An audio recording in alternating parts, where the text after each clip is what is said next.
దయచేసి గేమ్ లెక్క మాత్రం ఆడండి, పక్కన తీసుకోవద్దండి. ఇది జస్ట్ సంక్రాంతి సంబరాల్లో భాగంగా మనం ఏదంటారు ప్రతిరోజు టెన్షన్తో ప్రస్తుత కాలంలో టెన్షన్తో ఉండి మైండ్ రిలాక్స్ కోసం అంతే. నేను రావడం కూడా మైండ్ రిలాక్స్ కోసమే.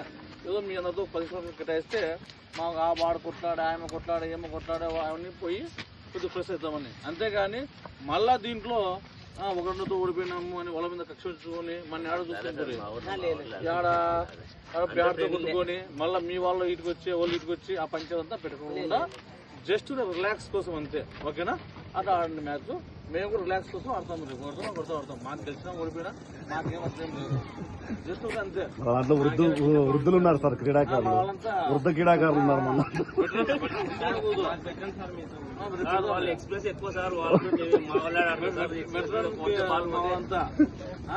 వెటరన్ క్రీడాకారులు ఉన్నారు. ఆయన ప్రయత్నం చేస్తాం సార్.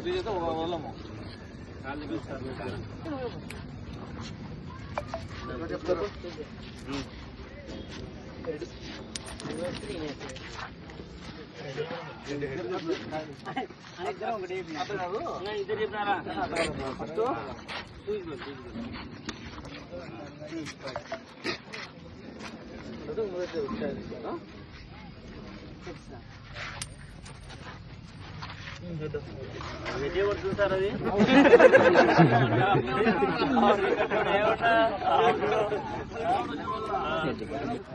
అది మీరే ఒక టైం చెప్పారంటే మాకు ఇప్పుడు ఖాళీ ఉంటుందండి. సిటీ ఆ టైంకే చేస్తాం. సాయంత్రం ఆడితే కొంచెం జనాలు చూస్తారు సాయంత్రం